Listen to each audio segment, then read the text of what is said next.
नमस्ते दोस्तों, आज हम बात करेंगे उन लोगों के बारे में जो ईश्वर पर विश्वास रखते हैं। अगर आप भी उनमें से एक है तो वीडियो को लाइक, कमेंट, शेयर और सब्सक्राइब करना ना भूले। राजा और पुजारी की कहानी, the king and priest story in Hindi. बहुत समय पहले जावा नाम का साम्राज्य हुआ करता था। वहाँ सिद्धि मांत्रा नामक एक ब्राह्मण रहता था। वह बहुत ज्ञानी था। राजा भी उसके ज्ञान से काफी प्रसन्न रहते थे, इसलिए उन्होंने ब्राह्मण को सारी सुख सुविधाएं दे रखी थी। कुछ समय बाद सिद्धि मांत्रा ने एक खूबसूरत कन्या के साथ शादी कर ली। विवाह के कुछ समय बाद उन्हें एक बेटा हुआ, जिसका नाम मानिक रखा गया। सिद्धि मांत्रा का बेटा मानिक जैसे जैसे बड़ा होता गया, उसकी भी बुद्धि अपने पिता के जैसे बढ़ती चली गई। मानिक के ज्ञान से राजा भी काफी प्रसन्न रहते थे। धीरे धीरे कर मानिक को पूरे राज्य में अपने पिता जैसा सम्मान मिलने लगा। इतनी अच्छाइयाँ होने के साथ साथ मानिक की एक बुरी आदत थी। वह दिन रात जुआ खेलता था। इस खेल में वह ऊंची बोली लगाने के बावजूद भी हार जाता था।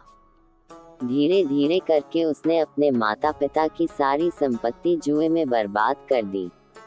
यही नहीं, इस खेल के चलते उसने कई गांव वालों से भी उधार लेना शुरू कर दिया। ये सब देख उसके माता पिता काफी दुखी रहते थे। लाख कोशिशों के बावजूद भी वे अपने बेटे के इस गंदी आदत को नहीं छुड़ा पाए। एक दिन गांव के लोगों ने मानिक से अपने उधार चुकाने के लिए कहा। मानिक तुरंत अपने पिता के पास पहुंचा और कहा, पिताजी मेरी मदद कीजिए। आप तो इतने ज्ञानी हैं, कृपया कर मुझे कुछ रास्ता बताइए। सिद्धि मांत्रा से अपने बेटा का ये दुख देखा नहीं जा रहा था। वह अपने पुत्र को दुखी देख बहुत व्याकुल हो रहे थे। एक दिन ब्राह्मण सिद्धि मांत्रा ने तय किया कि वह आसपास के गांव में भी जाकर पूजा पाठ कराएंगे और अपने बेटे के उधार को चुकाने की कोशिश करेंगे। हालांकि सिद्धि मांत्रा के मन में ये चिंता हमेशा रहती थी कि पूजा पाठ करके बेटे के उधार के सारे पैसे उतार पाना मुनासिब नहीं है। एक दिन यही सब सोचते सोचते सिद्धि मांत्रा को नींद आ गई। तभी उन्होंने सपना देखा कि पूर्व दिशा की ओर एक ज्वालामुखी पर्वत है, जिसमें एक बड़ा सा खजाना छिपा हुआ है। इसकी देखभाल नागा बेसुकी नाम का एक आदमी करता था। उस सपने में उसे यह पता चला कि उसे नागा बेसुकी से मदद मांगनी चाहिए। जब सिद्धि मांत्रा की नींद खुली तो वह काफी चकित हुआ। उसने तुरंत सारी बातें अपनी पत्नी को बताई। सिद्धि मांत्रा की बात सुनकर उसकी पत्नी ने कहा कि एक बार हमें इस बारे में पता करना चाहिए, शायद हमें सच में मदद मिल जाए। उसने कहा, चलिए हम दोनों साथ चलते हैं। आखिरकार हमारे लाड प्यार ने मानिक को बिगाड़ा है। सिद्धि मांत्रा अपनी पत्नी की बात से राजी हो गया। अगली सुबह दोनों उस पर्वत की ओर जाने के लिए निकल पड़े। ज्वालामुखी पर्वत की ओर जाते समय सिद्धि मांत्रा और उसकी पत्नी दोनों को कई तरह के कष्ट झेलने पड़े, लेकिन उन्होंने सभी तकलीफों को सहन किया और अंत में उस पर्वत के पास पहुंचे। वहां पहुंचकर ब्राह्मण ने मंत्र पढ़ते हुए घंटी बजानी शुरू कर दी। तभी वहां नागा बेसुकी नामक व्यक्ति उपस्थित हुआ।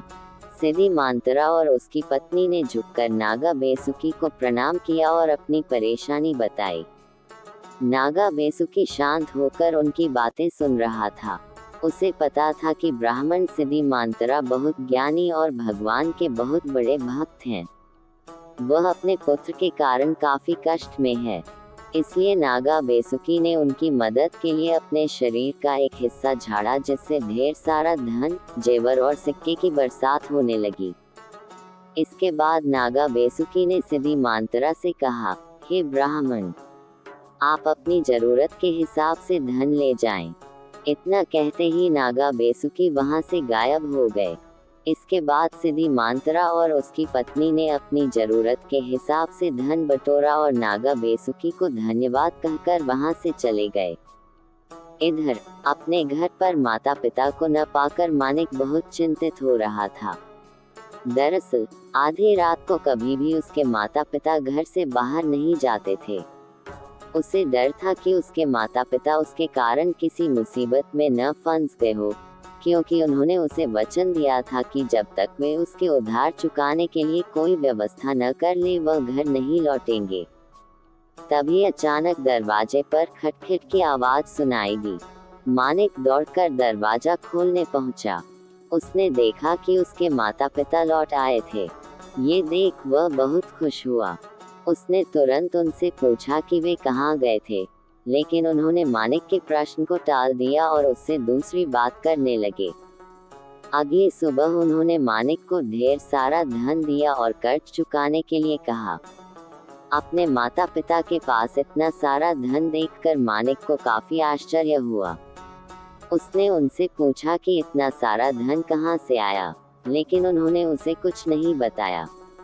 अंत में मानिक को अपनी गलती का एहसास हुआ और उसने अपने माता पिता से माफी मांगी और उन्हें वचन दिया कि वह अब दोबारा ऐसी गलती नहीं करेगा। इसके साथ ही वह अपने पिता के साथ पूजा पाठ में जुट गया। कहानी से सीख। इस कहानी से हमें ये सीख मिलती है कि हर किसी को अपनी गलतियों को सुधारने का मौका मिलना चाहिए, क्योंकि जो अपनी गलती सुधार लेता है वही एक अच्छा इंसान बनता है। दोस्तों, अगर आपको ये स्टोरी कहानी अच्छा लगा तो अपने दोस्तों के शेयर करें और कमेंट करना ना भूलें।